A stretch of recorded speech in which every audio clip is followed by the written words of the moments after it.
Nyuwun sewu menika badhe tembang nyekar tembang maca canti puji megatur. Gya manunggal nering budi hamamayu harjaning sagung dumadi. Samya hangayati sujud srana mahos ing asepe meminta sing nugrahaning manon. Santi santi sesanti hastuti kunjuk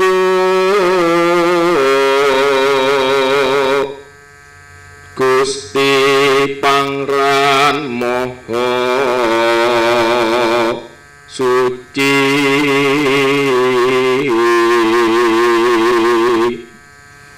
linuhurna asmanipun langgeng ing salami lami tuh mustikaning ayom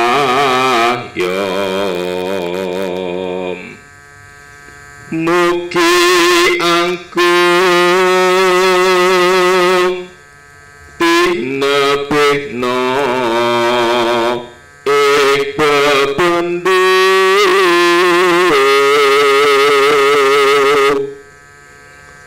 pangayom ayuning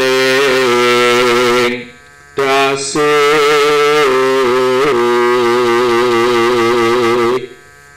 rumantahna sih kang agung kung ing katentreman yakti kabegjan ingkang sejatos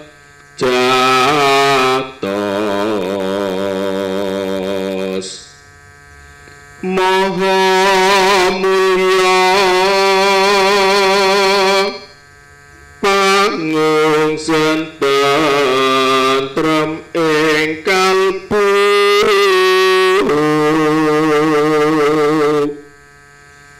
tuk ing sagung budi suci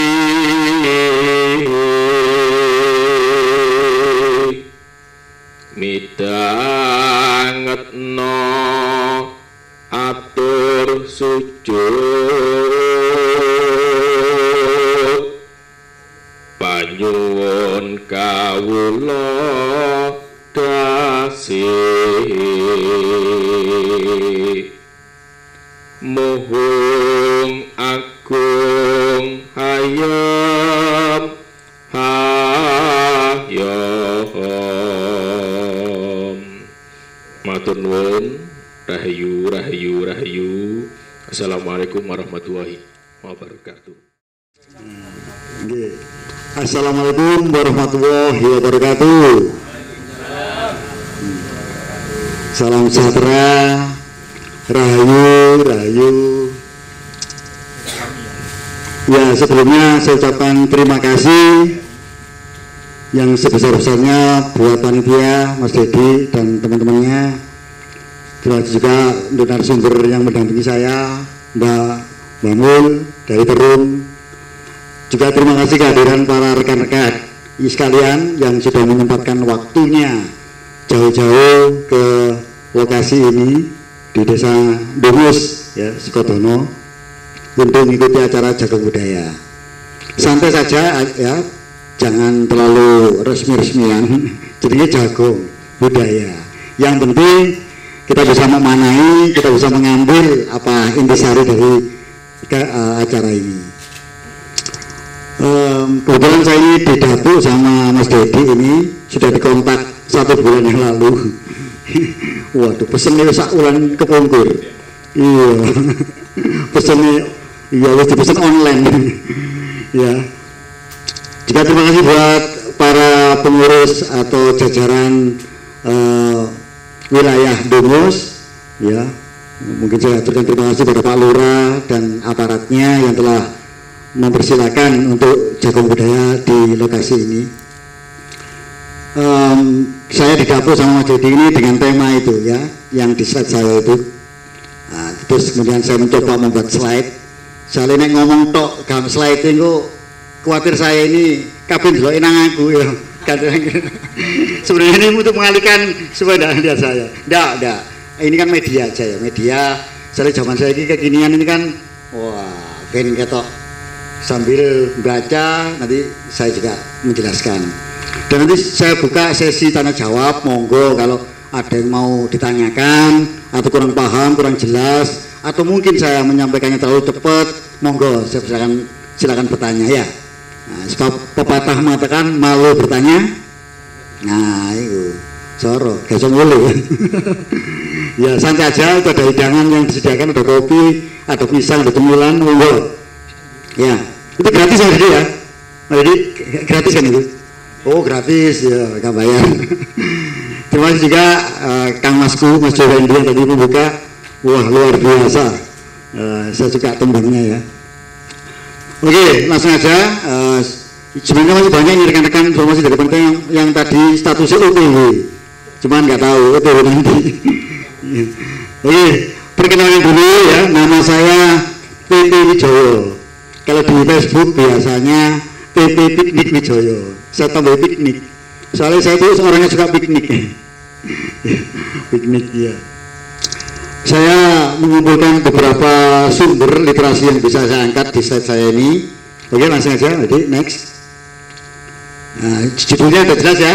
Judulnya Napatilas Jejak Raden Wijaya, pelarian Wijaya. Ono pelarian ini. Waduh ini berarti ini bisa dibayangkan. Iya diburu utang ya. Dan mungkin sosok Raden Wijaya mungkin pada semua sudah tahu ya. Ya, pasti semua sudah tahu lah. Raden Wijaya itu identik dengan pendiri Majapahit. Pasti semua sudah tahu lah. Nggak saya jelaskan panjang lebar. Majapahit itu apa? Pasti rekan-rekan wis paham, wis pinter lah. Ya. Nah, bingung bisa lakukan bagogel. Ya, itu di slide yang pertama saya tunjukkan ya. Itu adalah sebuah kakawin Nagara Kertagama.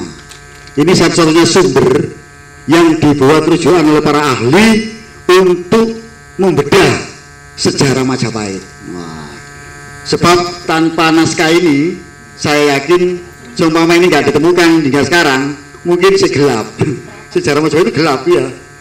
Ya, wah, dengan adanya Negara Kertagama ini yang ditemukan pertama kali di reruntuhan Puri Cakranegara Lombok ya tahun 1894. Jadi ceritanya ini Puri Cakranegara di Lombok itu diserang Kenil. Kenil itu pasukan Belanda karena ada intrik politik waktu itu. Terus purinya itu dibakar habis. Ya. Dijarah, bahkan dijarah. Pusoko, harta bendanya dijarah.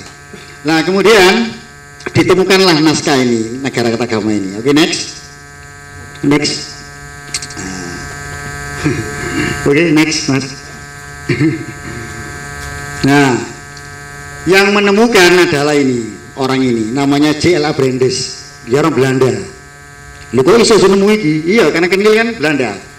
Bahkan pernah saya baca di catatannya, Brandes ini ikut ngawal ke sana. Ikut ekspedisi Kenil waktu membakar, tapi dia tidak ada tendensi apa-apa, tidak ada tendensi kepentingan politik. Dia justru menyelamatkan lontar-lontar di sana itu di Puri ada perpustakaannya, lontar-lontar buahnya. Dia yang menyelamatkan. Jadi obong ini penting ini, jangan Brandes ini. Nah, beliau ini adalah bapaknya, dijuluki Bapak Purbakala karena dia tahun 1894 itu sudah bergelar sarjana filolog. Tahu filolog ya? Filolog itu ahli bahasa asing. Dia orang Belanda tapi bisa baca Jawa kuna. Kita sing orang Jawa asli ya, Nyun Sewu. Sampai sekarang Jawa kuna itu bahasa Arab. Hilang musnah. Makanya beberapa kesempatan ada teman-teman komunitas itu mengadakan si jagun, sinau Jawa kuna di Museum Botantular. Kita coba perkenalkan. Saya sendiri pun juga bisa pinter-pinter temen banget, enggak paling 10% ya. Artinya saya juga belajar aksara Jawa kuna karena Majapahit itu terakhir yang menggunakan aksara Jawa Kuna. Aksara ya, aksara itu huruf. Ada yang tanya, apakah Jawa Kuna itu sama dengan Honocoroko? Oh bukan. Honocoroko itu disebut Jawa modern. Itu dipakai mulai zaman Sultan Agung Mataram.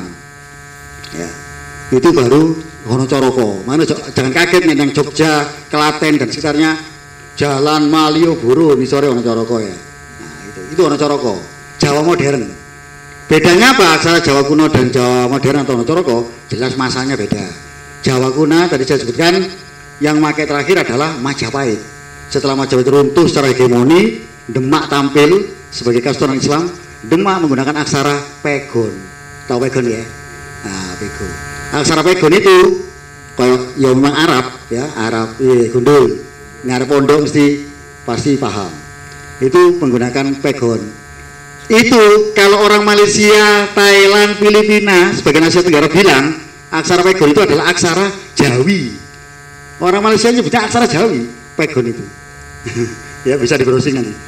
Nah itu sehingga Jawa kuna yang terakhir dipakai Majapahit musnah, sudah tidak pernah dipakai Pegon. Bahkan sekarang kita menggunakan aksara apa? Latin. Aksara Z itu Latin itu, iya kan? Latin, aja Latin ini. Aksara Z. Sudah generasi sekarang gak ngerti Jawa kuna itu apa, Honocoroko itu apa, Pegon itu apa, tidak tahu. Karena kita Latin. Nah, di sinilah yang akhirnya melakukan penelitian terhadap lontar tadi itu yang ditemukan itu tahun 1902. Kemudian belum selesai kajiannya, beliau ini meninggal, dilanjutkan oleh Karen sama Enjik Krom, itu murid-muridnya beliau. Kemudian setelah Indonesia merdeka, baru orang-orang Indonesia tampil seperti Pak Slamet Mulyana, Sisebek, ya banyak Purbacaraka, Pak Bukhari, banyak. Ya, yang terakhir Robson tahun 1995. Jadi negara kita kami dikaji terus. Bener tak Robson, semua pertama Robson. Bener tak Robson itu moco nih, moco ngawur, nah kan gitu ya. Saya dia semua pertama, ternyata ya bener, tidak ada kesalahan. Ya paling kekeliruan, paling A, keliru I, bisa wajar lah. Karena lontar itu kan ono sing aus, ono sing apa rusak dan sebagainya. Next, itu negara agama. Sumber yang kedua membedah Majapahit, sumber Majapahit adalah Pararaton. Oh ya, kalau negara agama tadi itu yang nulis Puprapanca ya, Puprapanca yang nulis zamannya Hayam Wuruk. Jadi saat zaman Hayam Wuruk. Jadi makanya dianggap oleh para arkeolog, sejarawan data primer. Karena ditulis oleh Puprapanca saat Hayam Wuruk masih hidup. Padha karo aku nulis zaman Jokowi. Kan sejaman ya. Jokowi adalah putra dari Solo, kan jelas valid. Tapi aku nulis zaman Pak Karno, nggak valid mungkin. Karena apa? Saya nggak ngumani zaman Pak Karno kok. Saya lahir procot zaman Pak Harto. Gitu ya. Nah, kira-kira seperti itu analoginya ya. Nah, kemudian di belakangan waktu ditemukan juga lontar namanya Pararaton. Judul aslinya panjang itu judul aslinya. Katuturani Raken Angrok. Selama ini kita nyebutnya Ken Arok ya. Sebenarnya yang benar kalau tekstualnya adalah Ken Angrok. Saking wong kene golek gampangane Ken Arok sebenarnya. Ken Angrok. Dan bukan Ken Dedes ya. Ken Dedes. Iku nek bacaan sing temen sesuai tekstualnya. Ibaratnya tajwide kira-kira ngono. Ya. Ya. Nah, Pararaton ini di lontarnya itu akhirnya di baris terakhirnya diketahui ditulis di Ikasada, Desa Selapena tahun 1535 Saka, atau kalau di Masehi kan 1613 Masehi. Jelas itu sudah masuk masa Mataram Islam. 1613 itu masuk Mataram Islam. Rajanya Hanyokrowati ya, bapaknya Sultan Agung. Tapi ini ditulisnya di Bali, Pararaton ini. Makanya ada dialek Jawa Pertengahan, ada dialek Balinya, ya Pararaton itu. Isinya menguraikan tentang mulai pendiri Singosari malang ceritoni Ken Angrok itu sampai akhir Majapahit Pararaton. Jadi kalau negara Ketagama tadi yang pertama hanya bercerita tentang masa Hayam Wuruk. Hayam Wuruk plesir ke Lumajang, ke Lamajang, Hayam Wuruk ke Lasem, Hayam Wuruk ke Lodoyo, Hayam Wuruk ke Balitar. Itu kunjungan lah ibaratnya, saya ingin presiden kunjungan ya ke daerah-daerah. Itu Prapanca mengikuti. Akhirnya ditulislah. Makanya Robson menyebut sebenarnya bukan negara Ketagama tapi Desa Warnana. nama-nama desa. Karena Hayam Wuruk ke Lumajang, desa-desa yang dilewati Hayam Wuruk tercatat semua. Bahkan ada yang toponimnya masih ada sekarang. Contoh, Pongging sudah jadi Pongging Mojokerto. Ada tertulis berarti Pongging itu ono ke zamannya Hayam Wuruk. Tertulis itu ya. Nah, itu berarti Hayam Wuruk terus masuk desa mana Lumajang. Sekarang dari Lumajang. Ya. Monggo, Mas Zaki. Wah, ini suhu saya ini. Mas Zaki ini sejarawan masa kemerdekaan. Iya. Salam. Nah, Pararaton ini akhirnya dijadikan data sumber kedua karena melengkapi negara ketagama tadi ya. Itu data dianggap data sumber. Oke, next. Kemudian karena ini konteksnya adalah Napatila Jejak Raden Wijaya, maka tentunya data yang paling primer menurut arkeolog adalah prasasti. Tahu ya prasasti ya? Kenapa prasasti data primer? Karena prasasti pada saat itu dikeluarkan oleh raja. Jadi prasasti itu sekarang ini berarti kepres, keputusan presiden. Pasti raja yang mengeluarkan prasasti. Dan rata-rata prasasti itu, rata-rata ya, tidak semuanya tapi kebagian besar 80% prasasti itu ceritanya adalah tentang anugerah Sima. Anugerah Sima. Sima itu adalah raja memberikan suatu sima kepada suatu daerah yang akhirnya desa itu disebut perdikan. Bukan bebas pajak, bukan. Kadang-kadang teman-teman ada yang salah arti bebas pajak. Cuman peringanan pajak. Misalkan gampangannya saya gini, asli ini pajaknya 1.000, wes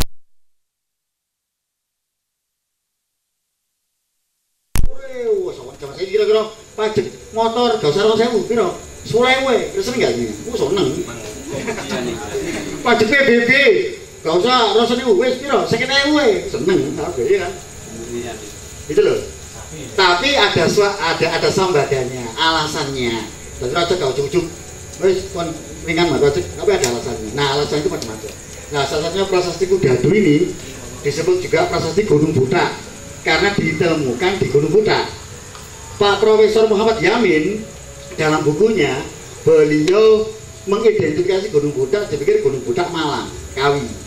Tapi Brandes menolak. Di catatannya Brandes nyebut Gunung Budak Afdeling Majakerta Karesidenan Surabaya. Jelas. Berarti Gunung Budak di Mojokerto. Mana itu? Delundung Trawas. Itu salah satunya gunung yang disebut Gunung Budak di Mojokerto. Ya. Itu kemungkinan ditemukan di situ. Makanya disebut prasasti Gunung Budak. Nah, begitu dibaca oleh para sejarawan, ternyata isinya adalah Sima I Kudadu. Penganugerahan Sima kepada desa Kudadu. Kudadu itu nama desa. Sekarang jadi desa apa? Atau di mana? Ya nanti ada kirasannya hipotesis saya. Nah, itu menurut catatannya ditemukan pertama kali 780 di Gunung Budak, Karesidenan Surabaya. Jadi Surabaya itu dulu pusat Karesidenan. Ya, saudara ya. Meliputi Gresik, ini saya dari gerbang Kertasusila itu ya. Gresik, Lamongan, Sidoarjo, Mojokerto, Jombang. Makanya saya semua langsung biru pelatih Jombang di L, betul ya? Mojokerto L, dulu L sekian V, beri V itu Mojokerto. Apa lagi? L sekian Z Jombang, L sekian LL Gresik. Apa lagi? Ya, kalau pelatih konco-konco. Ya. Nah itu ya.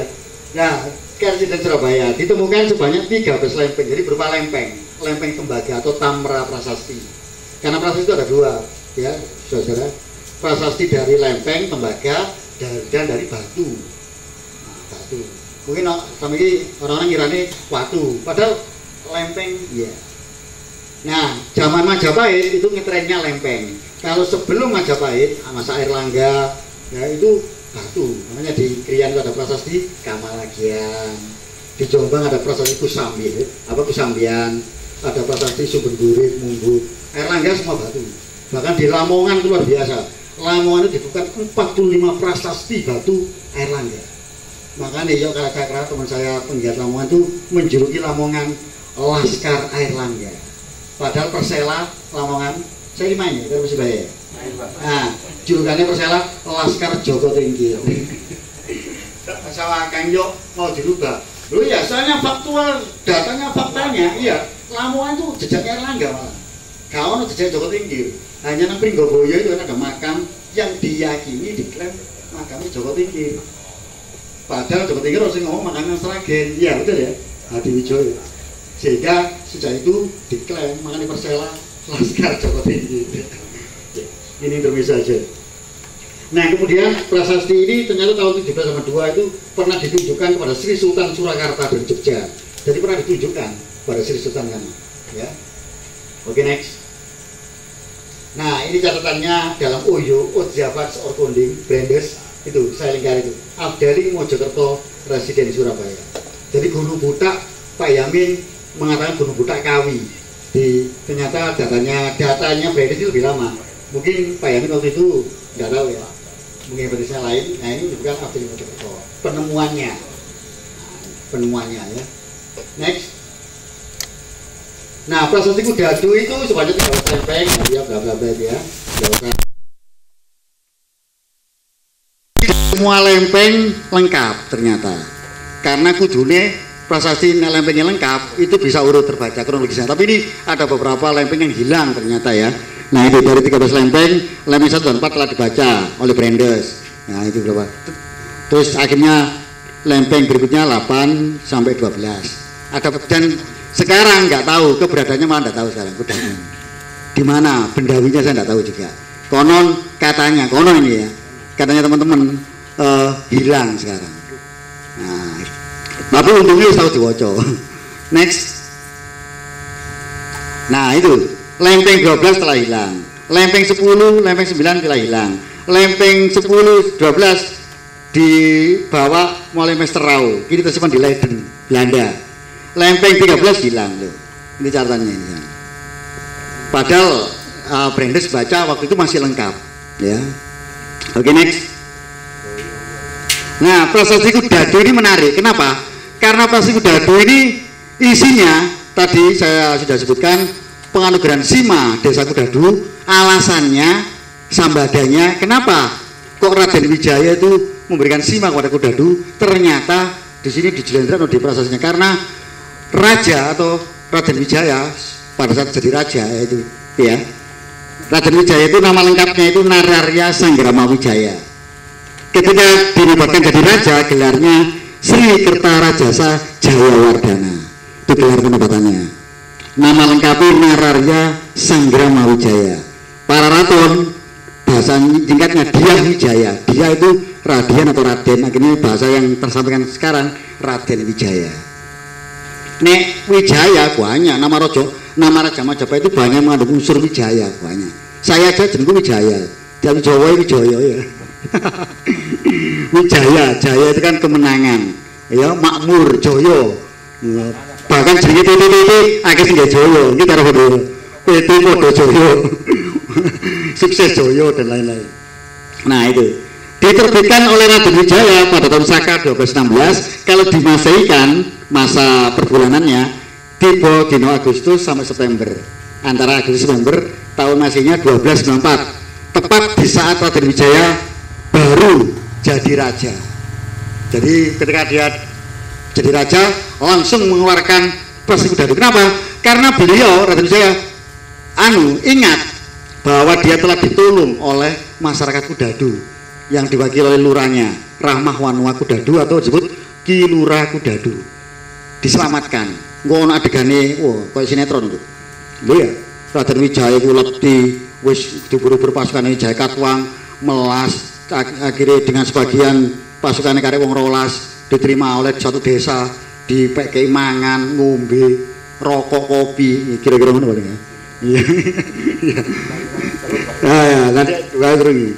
Nah, itu berisi pengukuhan anugerah Tanah Kudadu oleh Raja Sri Kertarajasa Jayawardana kepada kepala desa Kudadu atas segala jasanya kepada raja saat pelarian dan pengungsian ke Madura. Madura.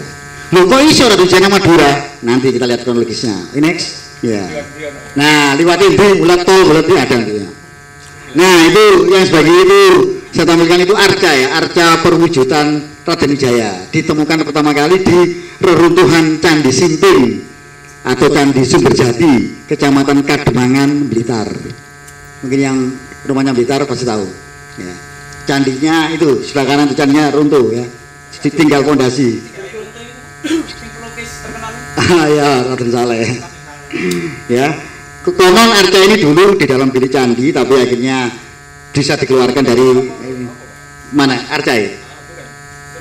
Campur, ada bata dan andesit. Jadi campuran material bata dan andesit, Candi Simping itu ya. Arcanya andesit, tingginya hampir 2 meter. Dan sekarang disimpan di Museum Nasional Jakarta. Jadi kalau jenengan Jakarta, ngarepe Monas, di Monas ada Museum Nasional, mampir, delok langsung, foto selfie jejeri. Saya yakin sampean kalah dukur. Soalnya recone di kayak undang-undangan dukur ini. Ya, disimpan di Museum Nasional. Asalnya dari Blitar. Bayangno reco sama gede ini, teko Blitar nang Jakarta, tumpah nopo ya, mbok karo aku. Ya, wong Joko Dolok, tahu Joko Dolok ya di Surabaya ya, reco Joko Dolok. Itu boyong dari Mejijong, Trowulan. Diboyong tahun 1817 atas suruhan Presiden Baron Van Salis, Presiden Surabaya, ditumpak, ada katanya itu, ditumpak no Cikar, bayang no, diboyong Trowulan nang Surabaya, numpak Cikar, Joko Dolok itu, tahu ya, sampai nang Jodok sampai delok, kira-kira arcane sak ngono gede ini, bobote pirang kilo, kira-kira sampai bisa bayangkan, watu, zaman sak ngono Cikar, nah saya ini enak, ono trailer ya, kontainer truk. Iya, Cikar ditarik sapi loh, kelutuk mau Jakarta sampai Surabaya tuh perang dini sampai Garo. Ya, ini arcanya Raden Wijaya, perwujudan Raden Wijaya, karena di negara ketagama Raden Wijaya setelah mangkat atau wafat disebutkan didarmakan di Simping ya, dengan arca Harihara. Itu arca Harihara ya, perpaduan Siwa dan Wisnu. Next.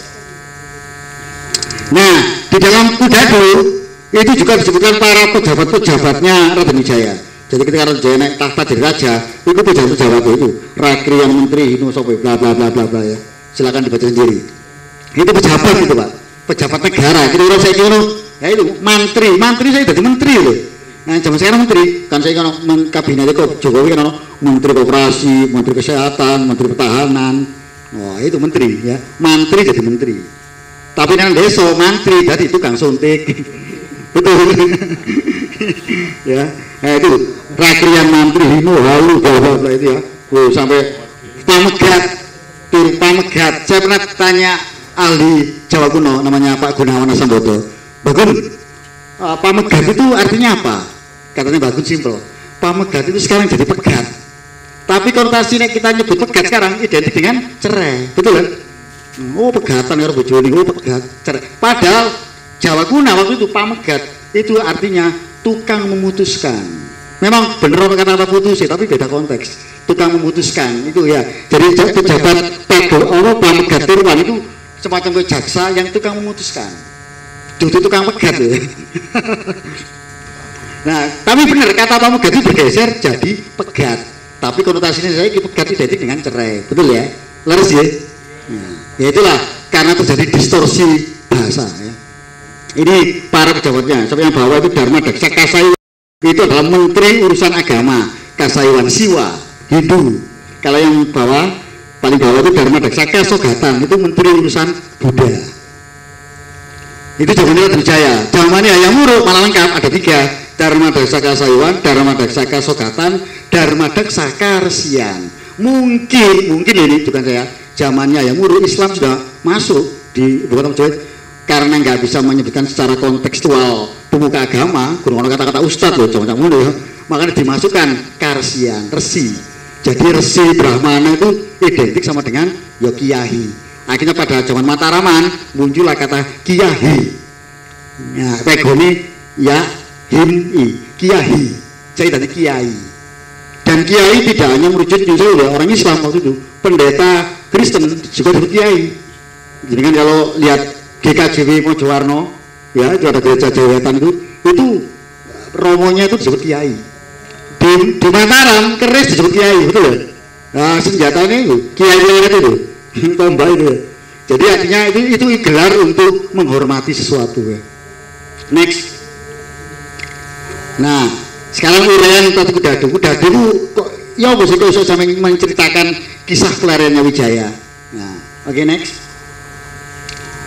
Nah, ini yang terbaca mulai langsung lempeng 4.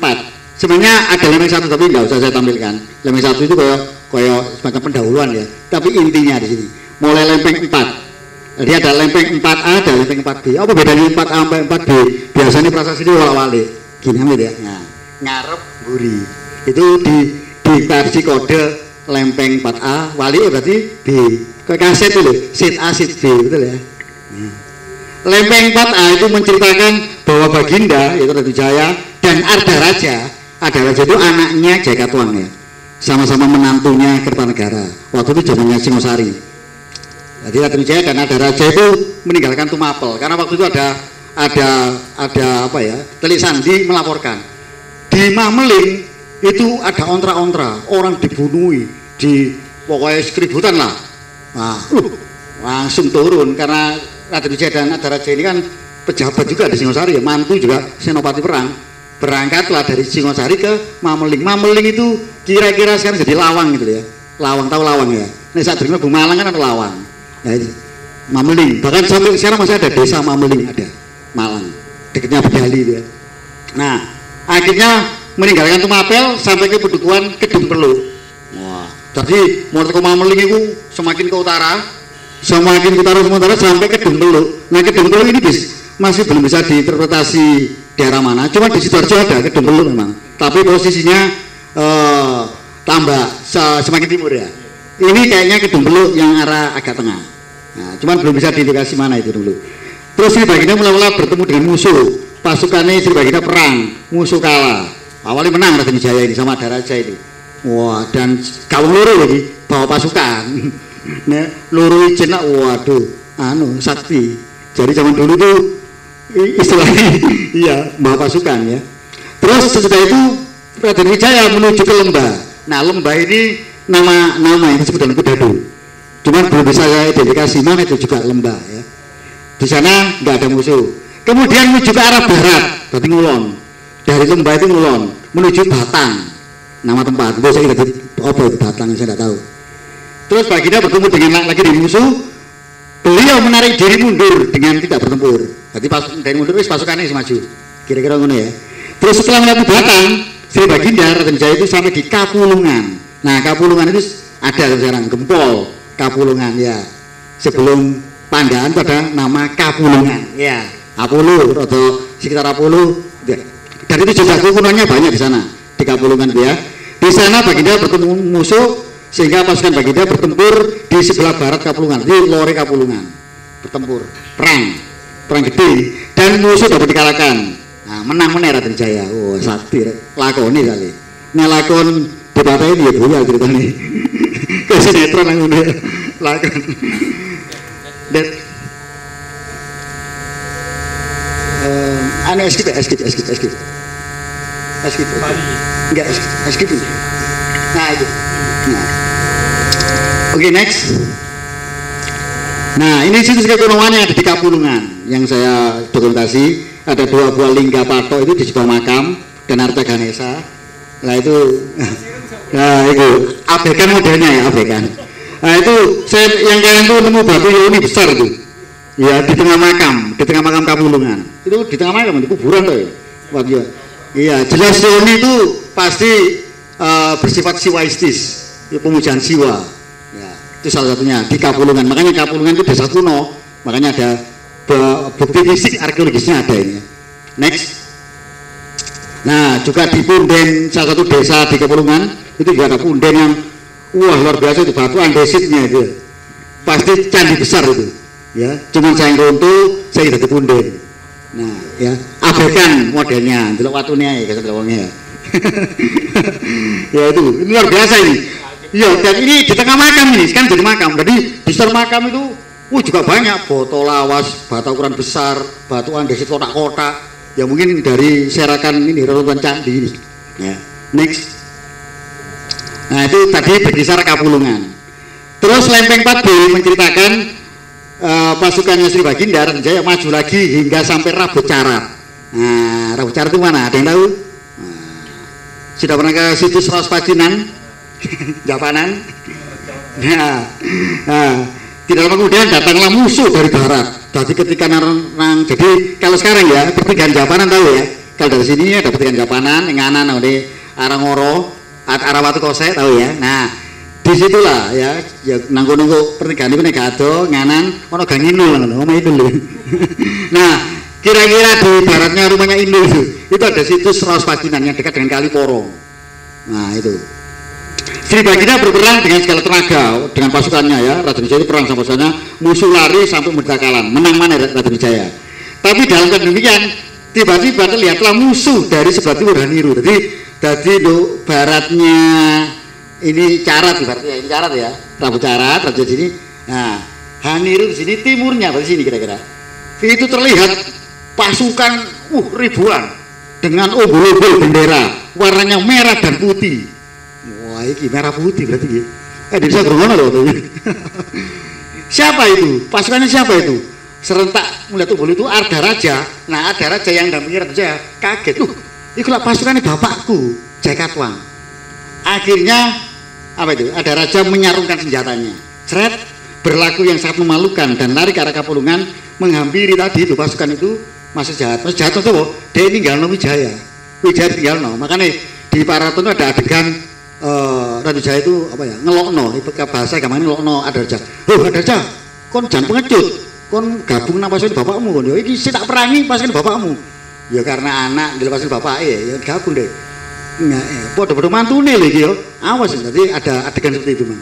Akhirnya Arda Raja itu bergabung ke pasukan bapaknya. Oleh sebab itulah musnah kalah pasukan Raden Jaya. Iya karena berkurang. Arda Raja gak mlayu jenderal nggo pasukan. Yang ikutnya ya. Akhirnya mek kari batalionnya Raden Wijaya. Wah, ini suhu batalion nih. Amun suhu. Ya, kira-kira karek batalionnya Raden Wijaya, iya. Wong separuh batalionnya Arda Raja wis gabung rono ya. Nah, musuh akhirnya perang. Itu akhirnya oleh sebab itu musnah lah pasukan lho, kalah, mundur, ya, apa kerasa mundur ya. Nah, oleh sebab itu akhirnya Baginda memimpin tetap stay di Rabut Carat itu. Dan akhirnya setelah itu jadinya pergi ke utara, artinya nyebrang Kali Porong. Nyebrang Kali Porong ke utara kan nyalor menuju Pamuatan apa cek saya tadi Pamotan Porong. Tahu ya bahwa ya Pamotan Porong ya.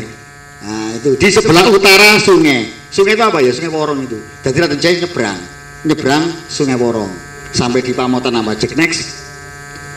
Nah, ini situs Rabut Carat tadi. Ya, tempat benteng pertahanannya Raden Jaya di sini. Makanya di situ ada situs Raos Pacinan, dusun Raos, desanya Carat, ya. Gempol Pasuruan. Ada 2 arca, 2 rapala besar. Next.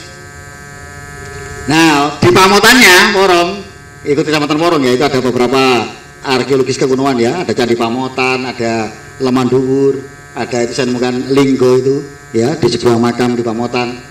Ya, nah itu jejak-jejak arkeologis bahwa Pamotan yang disebut dari Pamuatan apa aja itu memang eksistensinya sudah ada zaman itu. Next.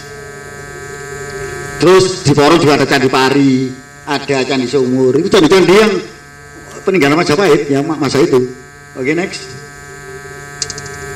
Nah, Lempeng 5A lanjutannya tadi di pihak Sri Baginda pada waktu itu masih ada kira-kira 600. Jadi batalion ini Raden Wijaya tinggal 600 orang. Lah kono 1000 atus mung 1000 ya jangan menang 1000. Ya. Keesokan harinya setelah matahari terbit, musuh datang lagi. Ngejar meneh. Ngejar Sri Baginda Raden Wijaya. Pasukannya Raden Jaya menyongsong, akhirnya digepi tarung. Nah, beliau mundur kesangan diri, Raden Jaya mundur. Ya, mundur. Ya mungkin ambek Senopati ini, wis jenengan gak usah melok, wis tak depani lah kira-kira ngono ya. Nah, walau begitu pasukan Raden sudah sangat berkurang karena abangnya meninggal dan bahwa ada yang lari, ada yang mengundurkan diri, ada yang meninggalkan Sri Baginda, terus kocar kacir lah bahasanya gitu ya. Sehingga timbul kecemasan. Waduh, Raden Jaya ini, waduh kalah ya, alamat ya. Nah, itu disimbolkan tidak berjata apa-apa itu mesti kalah ya, wis ambu-ambu. Wah, pertahananku ini kalah ya. Kemudian Sri Baginda berunding dengan pasukannya. Di Kelompokno ketika break ini kira. Nek perang ono break ya. break dengan ya. Nah, jeda. Berarti nang pelok nang sinetron dulu iklan sih. Nah, menurut pendapatnya jadi Ratu Jaya langsung mikir, berarti aku harus pergi ke Terung. Wah ini penguasa Terung ini, wah ini ya. Ke Terung untuk menemui atau berunding dengan Aku Terung. Jadi Terung itu dulu, ya rekan-rekan ya, itu wilayah yang luas Terung itu, dipimpin oleh seorang Aku. Aku itu tadi juga sempat ngobrol itu, Aku itu jabatan ya. Tunggul Ametung, tahu ya Tunggul Ametung ya, bojone Dedes sing dipaturikan Angro. Itu aku itu mapel. Aku itu kira-kira nek sekarang nggak ada Jawa Tengah. Cuman kira-kira kalau disetarakan itu kayak Wedono, tahu Wedono ya? Wedono, ini sore bupati. Nah, camat tapi rada dhuwur. Jadi Wedono itu dulu di zaman kolonial Wedono itu meliputi beberapa kecamatan. Ya. Makanya ono istilah kawedanan ya. Ulingi, tahu Ulingi Blitar. Nah, itu Wedono, kawedanan Ulingi. Kantor Wedononya masih ada. Pare itu kantor Wedononya Kediri. Nah, Aku Terung waktu itu namanya Rakrian Aku Agraja. Dia itu yang ngangkat Agraja itu adalah Kertanegara. Jadi Raden Hyang Singosari. Berarti otomatis saya pikir, oh pasti aku dibantu oleh Aku Terung ini. Ini aku boleh bantuan. Nah makanya itu semuanya menyetujui pendapatnya Ratu Jaya itu. Akhirnya pada malam hari Sri Baginda melalui Kulawan. Nah ini Kulawan ini saya tidak tahu. Kulawan ini nama daerah belum saya temukan ya. Nah itu. Tapi musuhnya tetap ngikuti terus ya. Oke, next. Nah ini situs kegunaan di Terung, bisa nanti Anda saksikan. Nah ini penguasanya ini nanti ya, itu ada struktur bata kuno banyak sekali. Sana bata kuno itu wah luar biasa di Terung itu ya. Oke, next. Nah lempeng yang berikutnya menceritakan di Kulawan. Jadi Katinan Terung si teko Kulawan Raden Jaya bertemu dengan musuh di Dalu. Ketemu mana kan musuh dikejar-kejar, akhirnya melepaskan diri dan pergi ke utara. Jadi wurung nang Terung gitu nih, belum sampai Terung wurung tambah ngalor. Jadi kudu dari ngulon buat musuh menggo, menggo ngalor menuju Kembang Sri. Nah ini menarik ini Kembang Sri ini ya. Kembang Sri ini ada dua, saya temukan toponimnya sekarang. Ada Kembang Sri di Ngoro Mojokerto, ada di sekitar Dungus ini ada Bang Sri namanya. Leres ya? Sinten sing tiyang mriki asli? Pak. Oh, Bapak nggih, Pak. Asli Dungus iki, Pak nggih. Bang Sri Pak nggih. Bukan ke Bang Sri ya? Bang Sri biasanya Pak ya. Nah, nama Getan ya ono Bang Sri. Desa Bang Sri ada depannya temuan Ganesha Gimbal itu desanya Bang Sri. Pada kali ini ya sama. Nah, mungkin toponim kuno Kembang Sri itu sekarang menjadi Bang Sri, Pak. Jadi wurung nang Terung ngalor menuju ini. Masalahnya enggak kira-kira? Terung apa Terung? Betul ya? Kulon-kulon rada ngidul ya. Apa barat apa itu? Nah, kono kira-kira ya. Naik ke kulon, selat kidul lah kira-kira kono. Wurung mengalor ini. Nah, melewati Kembang Sri ini. Nah, tetapi di sana dia bertemu lagi musuh, dikejar-kejar terus itu. Jaya sampai akhirnya wiki melewati sungai besar menuju ke utara. Jadi kira-kira gak kerasa sampai sepanjang kali besar Pengawan itu. Tahu ya kali sungai itu. Nah, ketika di sungai itulah banyak pasukan Raden Jaya yang tenggelam dan lainnya dibunuh ya dengan tombak. Jadi adegannya itu sangat di Kudadu itu dijelaskan sangat detail. Ditombaki, Pak. Sing jegur nang laut. Lah saya waktu itu gak ono kapal ya, gak ono tambangan nih. Wis pokoke jegur ae. Sing iso renang ya mungkin selamat. Karena sing gak iso renang gitu. Kita ketemu nang kali Jagir dari Cak Robert. Kan sungai itu masuk Surabaya nanti. Ya pada peta lama disebut River Van Surabaya, kali Surabaya. Wah, nanti sing kita kayak dasar renang ini kira-kira ya, ini gambaran aja ilustrasi. Ditombaki sama pasukannya Jagat Wong itu. Mate kondo, ayo kondo, wapuk kondo. Lo iya, kira-kira begitu ya, suhu ya, perang. Ini pakar guru saya masalah peperangan gitu beliau ini. Luar biasa, Mas gitu. Nah, akhirnya kira-kira karek 12 tiba-tiba. Iya, disebutkan 12 di Brasi Kudadu. Karek 12 wong karo Raden Wijaya. Wah, wis mati ya tenggelam dan karuan. Akhirnya wis nyebrang sungai. Ceritanya sudah nyebrang sungai dia, sungai. Akhirnya setelah siang hari wis karek keselir Raden Wijaya kira-kira ya. Wah, iku wis luwe, kesel, lapar, letih. Nah, itu ya. Nah, digambarkan sampailah di Kudadu.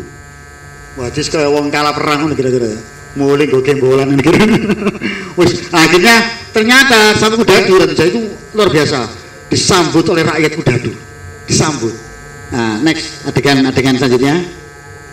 Nah ini dokumentasi Kembang Sri yang di Ngoro ini. Itu juga ada arkeologis di sana, itu ada dorpel itu ya, ada andesit, ada pecahan yoni. Wah ini bekas candi. Iya itu Kecamatan Ngoro. Ini pundenya di tengah sawah, di Cungkup. Ya saya buka itu, wah dalamnya itu batu-batu candi disamakan sama warga. Enggak, ini Kembang Sri yang versi 2. Cuman saya cenderung Kembang Sri yang Bang Sri sini. Jadi ada 2 Bang Sri maksudnya Pak. Ini yang Bang Sri Ngoro. Cuman kalau Bang Sri ini seandainya yang dimaksud kok tambah merono, balik lah. Padahal rutenya ke utara. Otomatis logika saya memilih yang Bang Sri sini Pak. Walaupun kini dari Bang Sri lagi ya. Yang di sana tetap ke Bang Sri Pak. Gitu ini. Next. Nah ini Dongus ini saya wakili ya tadi itu Bang Sri. Cuma nama Dongusnya belum ada waktu itu. Entah wis ada atau enggak, tapi artinya tidak disebutkan secara tekstual dalam prasasti. Tapi di Dongus di Punden ini yang sekarang kita hadir ini ada sebaran Batak kunonya luar biasa. Ini orang sini nyebutnya Mbah Guwo, betul ya? Nah Punden Mbah Guwo. Dongus itu kalau menurut kamus Jawa kuno itu artinya lereng yang curam. Lereng jurang. Jadi kira-kira mungkin loh Bapak, mungkin loh ya. Jangan dilihat sekarang Pak. Bayangkan zaman Raden Wijaya tahun 1200 itu kira-kira itu ini pegunungan, masih gunung.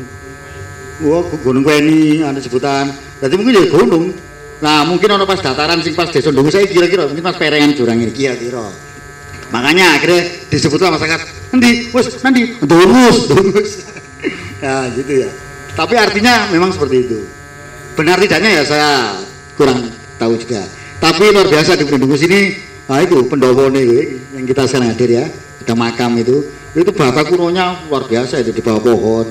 Nah itu yang digundukan itu saya yakin ini dulu pasti bekas candi, bekas bangunan kuno ya. Next.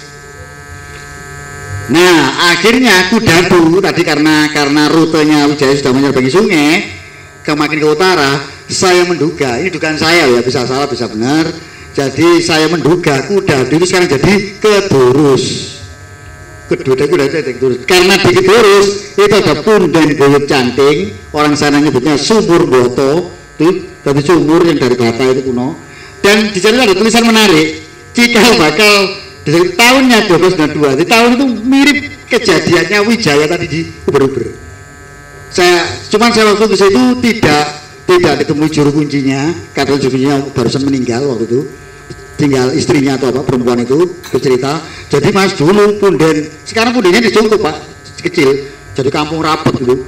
Tapi dulu katanya Mbah itu cerita, ini dulu ada uwet kuring ini gede Mas, ada 3 pohon beringin besar, dan itu boto-boto dan Tegalan dulu dia menceritakan, wong tua itu menceritakan zaman dulu ya, ya saya percaya. Saya dari kampung rapat sekali.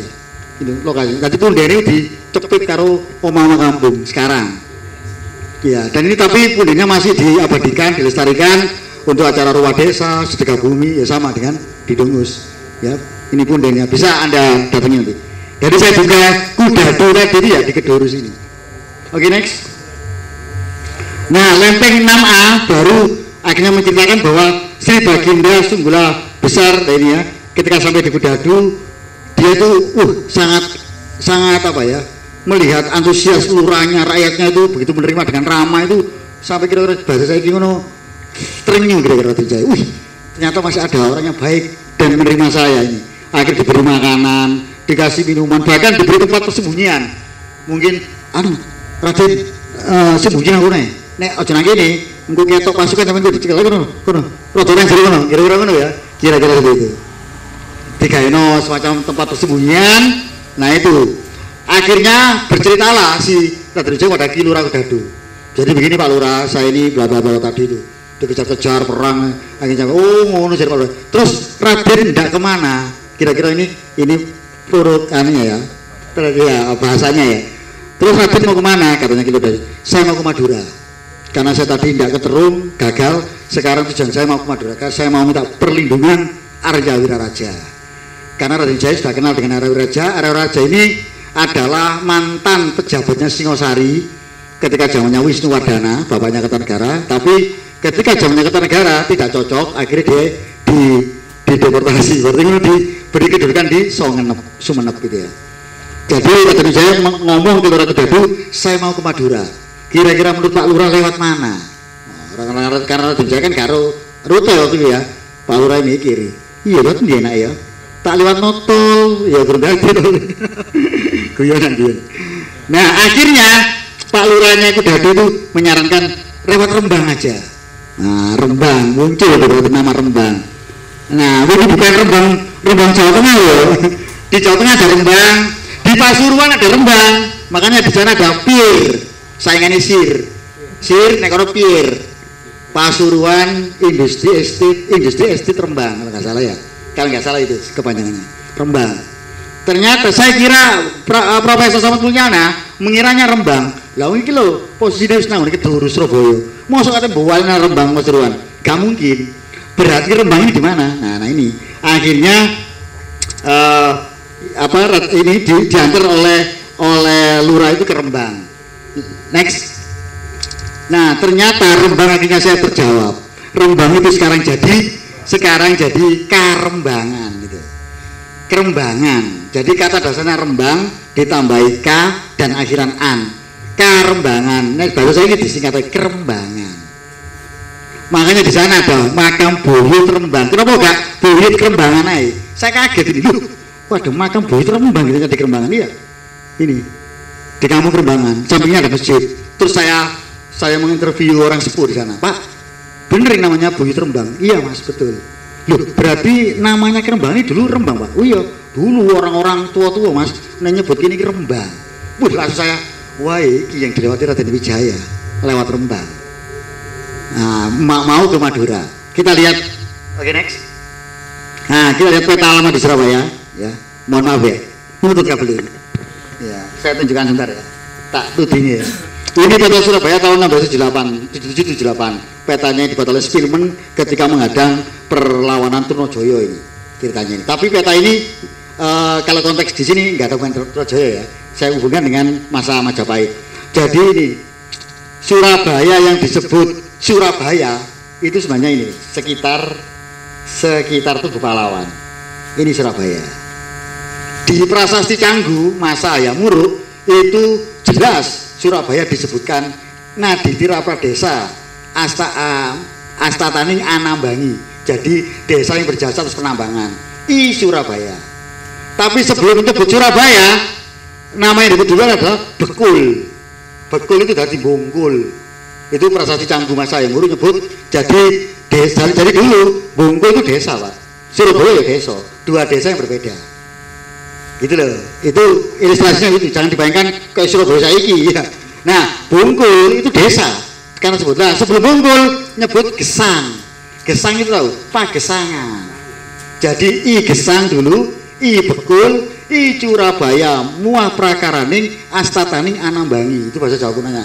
Itu terkait prasasnya Hayam Wuruk mengeluarkan Sima Naditira Pradesa. Desa-desa tepian sungai, mulai Canggu sampai Tulangan, Jero Legi. Nah ini wilayah Balongbendo itu Sarbo Tasarba, Panumbangan, dari Penambangan, Jeruk. Begitu sungainya masuk Surabaya, I Gesang, Pagesangan kan pinggir kali kan, Bungkul pinggir kali, bener nggak? Wetannya Bungkul itu kali kan, mari ngono Surabaya kali, nah ini kali. Nah, cuman begitu masuk Surabaya kalinya ini pecah. Di peta lama kali yang ini disebut River Van Surabaya. Yang kanan keundaan, ini disebut kali River Van Ampel. Saya kita di kali Pegirian, ini undaan, pecah dua. Ampel sini, ini Ampel, ini Surabaya, itu Pahlawan. Nah kalinya ini sungainya kunonya itu begini, merono, nang arah Moro Karembangan, makanya disebut Moro Kerembangan. Moro itu muara. Jadi Rembang tadi Raden Wijaya diantar oleh Lurah Kedadu ke Rembang ya ini, Rembang sekitar sini diantar. Mungkin lewat sungai dengan saya. Nah baru dari sini Raden Wijaya ke Madura. Gurungan Suramadu ya. Nah, iya, akhirnya disingkat di prasasti itu nggak menyebutkan sampai Madura mampir desa mana nggak disebutkan, langsung jujuk Songenep. Mungkin atau saya habis nggak butuh karena prasasti itu kan sebenarnya Sima, tapi cuman kronologisnya dari ini disebutkan. Seperti prasasti Pucangan itu Erlangga menceritakan Jawa Entrek peristiwa Mahapralaya. Airlangga diserang karo malah pun ada tokoh namanya raksasa wanita Tulodong. Iki sing akhirnya menjadi konteks calon arang yang pernah dipentaskan oleh Cak Robert Ludruk itu. Calon arang. Itu benar kisah sejarah itu, bukan dongeng itu. Ada, cuman tokoh calon arangnya digambarkan dalam prasasti raksasa wanita. Bayangkan. Itu hanya sanepan. Artinya ya itulah calon sing gempur. Makanya kalau bahas Airlangga pertama kali tahta kan prasasti Cani nyebutnya kedatonnya maka datuan Iwatan Mas. Jadi Airlangga itu ya, kita lepas dulu Majapahit ya, ini Airlangga ya. Airlangga itu naik tahta keratonnya di Iwatan Mas. Saya di Iwatan Mas Jedong itu, tahu ya. Ngoro industri munggah. Nah itu. Keraton itu dihancurkan oleh raksasa kekuatan besar. Itu prasasti Mahapralaya itu menyebutkan bahwa Airlangga diserang oleh raksasa wanita Tulodong. Nah, itu gambarannya si calon arang. Akhirnya menyingkirlah Airlangga. Di prasasti berikutnya, prasasti Pataan, beliau menyebutkan Rikala Sri Maharaja kasingkir, nyingkir. Jadi keratonnya dibakar, dihancur sampai calon arang itu kira-kira dia menyingkir ke Lamongan. Makanya di Pataan itu ada candi yang sekarang lagi dieskalasi namanya Sangyang Patahunan. Itu dari Airlangga itu dilindungi oleh para Brahmana Buddha. Jadi kemungkinan candi Pataan itu Buddha.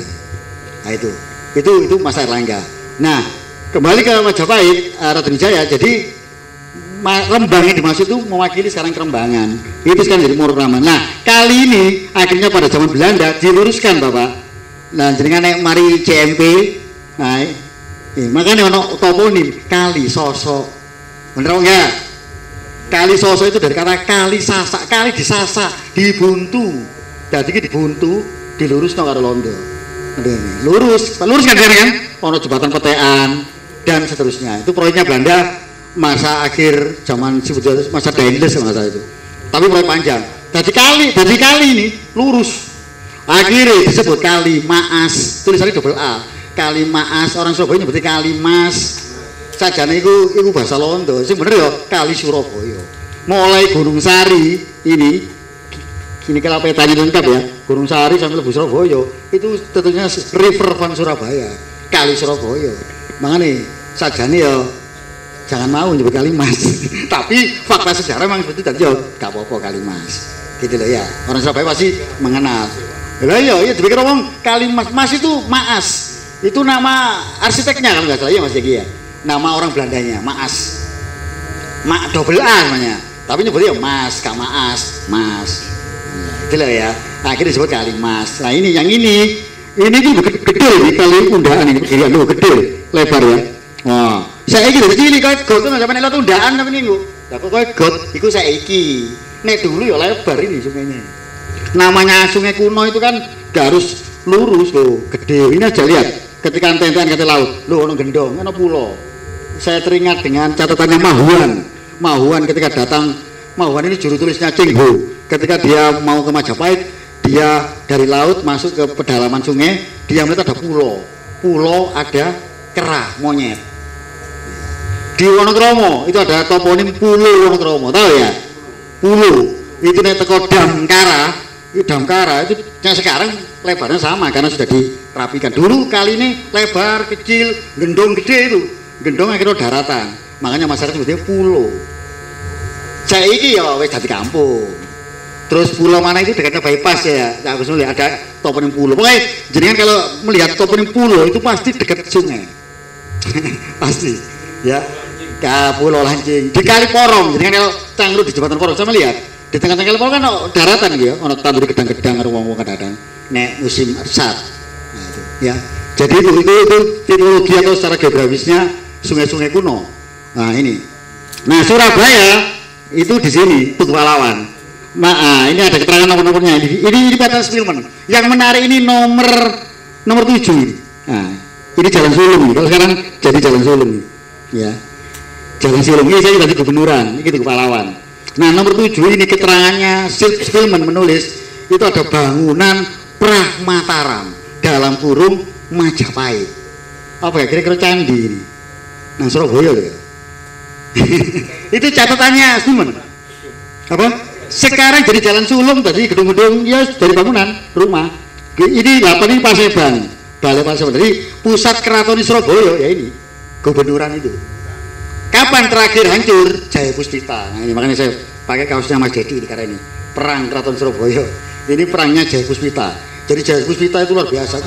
Kudune wong Surabaya ini mengabadikan monumennya Jaya Puspita. Itu perang besar melawan Mataram dan VOC. Arya Jaya Puspita, adiknya Jeng Rana II. Wong Surabaya menyebutnya bisa Jeng Rono, cuman Jeng Rana sama. Bahkan tokoh semi legendaris Sawunggaling dikisahkan anaknya Jeng Rono. Cuman seperti ini Jeng Rono yang keberapa kan gitu. Harus dibedah secara sejarah. Ya. Nah itu. Iya, Sawunggaling itu menurut saya tokoh beneran iya ada. Cuman dalam tekstual sastra gak pernah muncul, hanya folklore. Folklore kuat. Sawunggaling itu folklornya kuat, yang kampung lidah dan sebagainya kuat sekali. Bahkan diabadikan dalam seni tradisional Ludruk. Berarti tokoh-tokoh bener. Sari Tambayoso saja kemarin dibedah sama teman-teman sudah masa kuno ya. Ada itu faktual tokoh Sari Tambayoso itu. Masuk bahkan masuk korannya Belanda, ya Mas Jody ya. Masuk. Cuman versi Belanda dipikir perampok, preman. Ini kan versi Olondo ya. Nah itu Sawunggaling itu kuat. Nah ini keratonnya Surabaya ini hancur terakhir diserang Mataram tahun 1718, perangnya Jaya Puspita. Akhirnya Jaya Puspita sampai melarikan diri mengungsi bersama pangeran-pangeran Surabaya, Panji Surengrono, Joko Tangkeban, Kartoyudo itu lari ke Japan. Tahu Japan ya? Japan itu Mojokerto. Japan itu dulu wilayah luas, akhirnya dipecah dua, jadi Japan Wetan, Japan Kulon. Japan Wetan saya kita di Bangsal Mojokerto, tahu ya Bangsal ya? Nggak ada Rambak itu. SPN Sekolah Polisi Negara itu Japan Wetan dari Bangsal. Japan Kulon dari Suko, Kecamatan Suko. Makanya di dekatnya Suko itu ada perumahan Japan Regency. Wah itu developernya mau mengabadikan nama Japan lagi. Nah, Japan. Jadi melarikan diri di Japan. Ya di Japan itu bertemulah Jaya Puspita dengan para orang-orang yang tidak pro dengan Mataram, termasuk Panembahan Eru Cakra dan lain-lain. Pokoknya sih berontak. Nah di Surabaya ini berontak ke Mataram, akhirnya digempur. Terakhir 2 kali Surabaya digempur oleh Mataram. 1625 Sultan Agung gempur, itu penguasa Surabaya namanya Jaya Lengkara, yang menurut catatan The Graph dimakamkan di Ampel. Aku sampai saya ingin golek makami gorong ketemu, tapi catatan jelas nyebut itu di Ampel, Jaya Lengkara. Itu serangan Surabaya ditaklukkan pertama 1625. Jaya Lengkara punya anak namanya Peki, Pangeran Peki. Akhirnya Pangeran Peki dinikahkan dengan adiknya Sultan Agung Mataram, Ratu Mas Pandan atau Pandansari. Makanya Surabaya akeh punden jenenge makam Pandansari, wake pasaran. Yaitu mungkin loh ya. Itu ketika Peki Manten Anyar, Pandansari dijak keliling Surabaya. Peki itu kan Pangeran, Peki itu artinya tampan. Ya Peki, nah pekot itu loh ya. Oh iya, Peki itu artinya tampan. Nama aslinya tidak diketahui, tapi dia dijuluk Pangeran Peki, pangeran sing ganteng. Oh jenenge ganteng ya. Omone bojone adik Sultan Agung Mataram. Ya kira-kira Manten Anyar itu bisa melakukan Dik nanti, Mas. Ya nang blauran ngene Dik. Nah, ketika keliling Surabaya, mungkin rekaman orang waktu itu ndelok, "Wi ayune yo, bojone Peki yo, Dewi Pandansari." Akhirnya ketika masa sudah berlalu, makam-makam tiap kamu disebut Pandansari. Ya mungkin itu analisanya secara logikanya ya, mungkin. Iya, nah itu, ya terkait itu. Oke, next. Nah, ini saya kesimpulannya ya dari di akhir slide saya ini kesimpulannya dari jadi identifikasi napak tilas jejaknya Raden Wijaya itu berdasarkan prasasti Kudadu itu mulai Tumapel, sorry. Nama Tumapel ini banyak Pak, banyak sekali. Nang Malang, ono Gedangan Sidoarjo ada, perapatan Gedangan dengan Ngetan itu ada desa Tumapel, bener enggak? Duduk sampean Gresik, ono Tumapel yang kemarin saya diundang oleh Gus Saiful dari Pakal itu bedah makam. Orang kampung tidak ada yang tahu ternyata makam itu dibedah bukan secara ritual aja, secara literasi ya. Sulu Sikonegoro Giri menurut Gus Saiful dari Pakal itu adalah makamnya Pangeran Tumapel. Makanya desanya Desa Tumapel. Orang sana nyebutnya Mapel, Kecamatan Duduk Sampean Gresik. Saya diundang kemarin di sana beberapa hari yang lalu itu ya. Tapi botol lawas sih, gak mau gede ya. Iya. Itu ada Tumapel Delanggu. Nah, Delanggu itu juga ada desa Tumapel. Nah, betul, ada temuan struktur kayak saluran itu ya. Nah, itu menarik. Jadi nama Tumapel itu banyak ya. Nah, cuman kalau di sini konteksnya Tumapel ya Singosari, Telata ya. Sebenarnya kerajaannya itu namanya Tumapel. Singosari itu nama kota rajanya, bukan nama kerajaannya. Jadi ketika zamannya Ken Angrok itu keraton didirikan di lereng timur Gunung Kawi. Mana lereng timur Gunung Kawi kira-kira? Berarti perbatasan antara Blitar, Lingi ke Malang. Itu keratonnya pertama kali Ken Angrok mendirikan Tumapel. Tapi akhirnya ketika generasi berikutnya Kertanegara baru Tumapel dipindah di Singosari itu. Ya. Terus Kedung Beluk tadi ya, Lembah, Batang, Kapulungan, Rabu Cara tadi saya jelaskan, Haniru, bla bla bla ya, sampai terakhir Rembang yang saya dikasih di Surabaya dan Songenep. Setelah sampai Songenep lah Raden Wijaya minta perlindungan Arya Wiraraja, adipati atau penguasa Songenep. Nah, dan ini masih panjang sebenarnya, tapi tidak bisa saya jelaskan di sini karena konteksnya ini jelas. Mungkin sekian itu dari saya, karena nanti ada materi selanjutnya dari rekan saya Mbak Mul akan menyampaikan ya. Akhir kata, Assalamualaikum warahmatullahi wabarakatuh.